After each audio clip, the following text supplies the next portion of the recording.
பெற்றோர்கள் கவனத்திற்கு. நடிகர் விவேக் தனது மகனின் நினைவாக பெற்றோர்களுக்கு விடுக்கும் வேண்டுகோள். அருமை பெற்றோரே, உங்களுக்கு சில வார்த்தைகள். குழந்தை வளர்ப்பு ஒரு கடமை அல்ல, அது ஒரு கலை. கலை மட்டுமல்ல, அது அறிவியலும் கூட. குழந்தைகள் உங்களால் வரவில்லை, உங்கள் மூலம் வந்தார்கள். அவர்களிடம் நன்றியோடு இருங்கள். அவர்கள் உங்கள் வாழ்வின் ஆதாரம். உங்கள் கனவுகளை அவர்களிடம் திணிக்காதீர்கள். அவர்களது அபிலாஷைகள் என்னவென்று கண்டுபிடியுங்கள். உங்கள் நிறைவேறா கனவுகளை உங்கள் குழந்தைகளுக்குள் வலுக்கட்டாயமாக விதைக்க வேண்டாம்.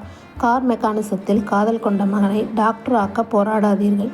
ஆட்டோமொபைல் இன்ஜினியருக்கு பச்சை கொடி காட்டு. தொடர்ந்து பக்கபலமாக இருங்கள். அவன் வாழ்வு ஒரு மகிழ்ச்சி பூங்கா ஆவதை பார்ப்பீர்கள். தோனியை பார்த்துவிட்டு பையனை கிரிக்கெட் கோச்சிங் அனுப்பாதீர்கள். அவனுக்கு ஓவியத்தில் விருப்பம் இருக்கலாம்.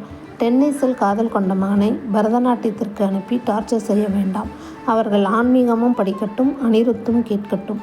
வீட்டுக்குள் அடைத்து ஏசி ரூமில் டிவி பார்த்து கொண்டே சிப்ஸ் கொறிக்க வைக்க வேண்டாம்.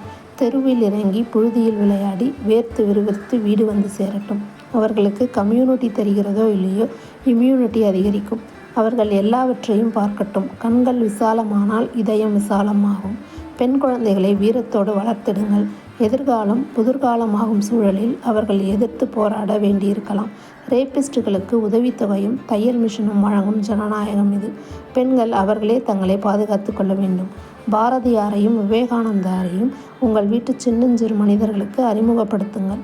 மனம் வளம் பெறும். மஞ்சள், வேம்பு, துளசி, நிலவேம்பு இவை உயிர் உடல் காக்கும் நம் மண்ணின் மூலிகைகள்.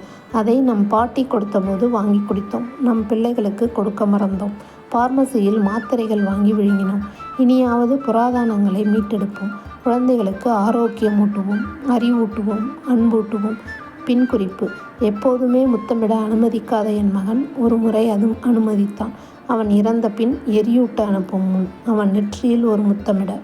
நன்றி.